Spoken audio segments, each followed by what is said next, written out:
वाजल्यापासून मुंबई येथे बैठक संपन्न झाली। या बैठकीमध्ये मराठा समाजाचं आरक्षण हे सर्वोच्च न्यायालयामध्ये कसं टिकावं, याचबरोबर मराठा समाजाचे जे विविध प्रश्न आहेत त्या अनुषंगानं आज आपली आपली मतं या ठिकाणी व्यक्त केली। सदरील मत व्यक्त करत असताना अनेक सूचना जशा आल्या तशाच प्रकारे सरकारच्या बद्दलचा रोष सुद्धा प्रत्येक वक्त्याच्या माध्यमातून बोलण्यातून या ठिकाणी दिसून आला। सर्वोच्च न्यायालयामध्ये आतापर्यंत ज्या सुनावण्या झाल्या त्या सुनावण्यामध्ये एकाही वेळेस राज्य सरकारला यश आलेलं नाही।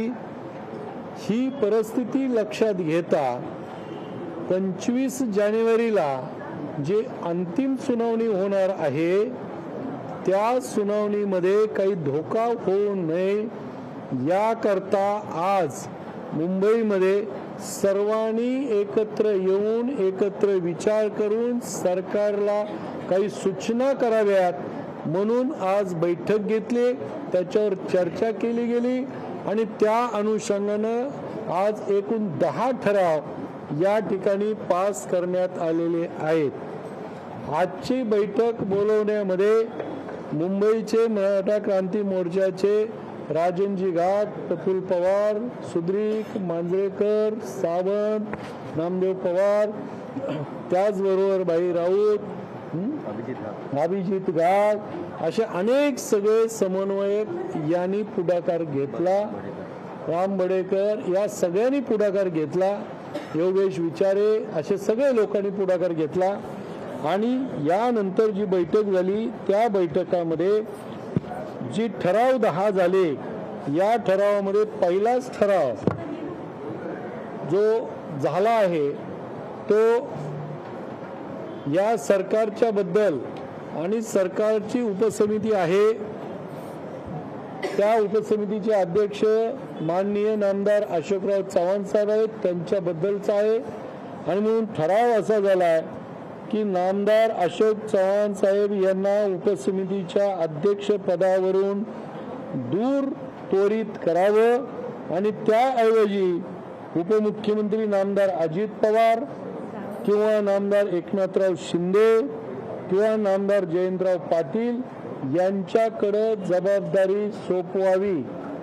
ही जर नाही केलं तर 100% उद्याच्या 25 तारखेच्या सुनावणीमध्ये अशोकराव चव्हाण कोणतीही हालचाल करू शकत नाहीत, करण्याची त्यांची इच्छा नाही, त्यांची मानसिकता नाही।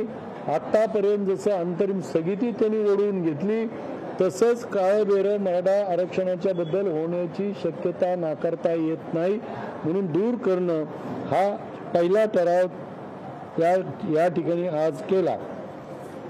दुसरा ठराव जो आहे तो सर्वोच्च न्यायालयामध्ये जी मराठा आरक्षण आहे सुनावणी सुरू ते टिकवण्यासाठी जे खंडपीठ अगोदरचं होतं तेच खंडपीठाचे माननीय न्यायाधीश महोदय आता घटनापीठामध्ये सुद्धा आलेले आहेत। याकरता शासनानं सुद्धा त्या घटनापीठाच्या समोर आपली बाजू मांडण्याकरता आरक्षण टिकवण्याच्या करता नवीन रणनीती आखण्याचं काम हे करावं असा ठराव झाला। त्याकरता नवीन कायदे तज्ञ आणखीन सामील करून घ्यावेत, जसे आता रोहतगी साहेब आहेत, कपिल सिब्बल आहेत, कटवालियाजी आहेत, त्याचबरोबर आपले हरीजी साळवी साहेबांसारखे काही लोकांना त्याच्यामध्ये इन्व्हॉल्व करावं आणि कुणी काय बोलायचं, कोणी फॅक्च्युअल बोलायचं, कोणी घटनात्मक बोलायचं, कोणी गायकवाड आयोगावर बोलायचं किंवा अन्य काय काय करायचं, हे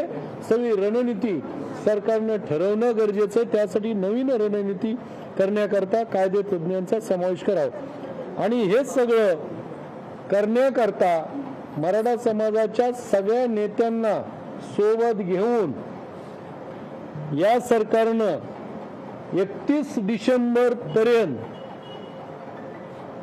याबद्दलची रणनीती ठरवावी त्या रणनीती ठरवण्यामध्ये स्पष्टपणानं समाजातल्या नेत्यांना बोलवून सांगणं गरजेचं आहे.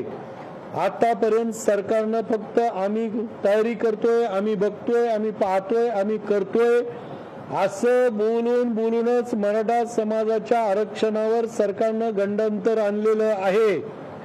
असल्या भाकड थाप्या आता समाजाच्या समोर मारू नका. समोरासमोर तुम्ही रणनीती काय करणार आहात, कोणती उपाययोजना करणार आहात, कोणतं नियोजन तुम्ही केलेलं आहे हे आम्हा सगळ्या मंडळीला बोलून, समाजातल्या तज्ज्ञ लोकांना बोलून त्या ठिकाणी सांगावं आणि ते 31 तारखेपर्यंत सांगावं. आणि जर तुम्ही नाही सांगितलं तर पुढच्या 3 जानेवारीला सरकारच्या विरोधात काय आंदोलन करायचं आणि कोणती आरक्षण टिकवण्याच्या करता सरकारला न विश्वासात घेता स्वतंत्रपणानं रणनीती ठरवण्याचं काम 3 जानेवारीच्या बैठकीमध्ये केलं जाईल. ह्याही ठराव या ठिकाणी मंजूर करण्यात आलेले आहेत. पुढचे ठराव जे आहेत ते राजन गाग वाचून दाखवतील.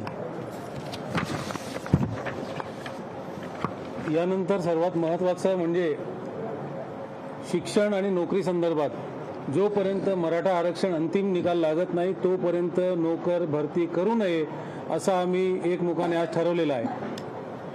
नोकर भरती प्रक्रिया पूर्ण झालेल्या ESBC 2014 व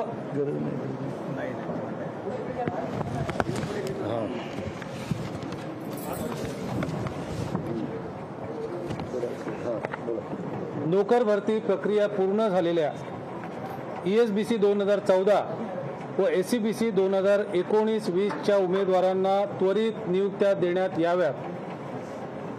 इच्छुक विद्यार्थ्यांना आणि उमेदवारांना ज्यांना इच्छा आहे त्यांना EWS मध्ये आरक्षण घेण्याची सोय सरकारने करावी.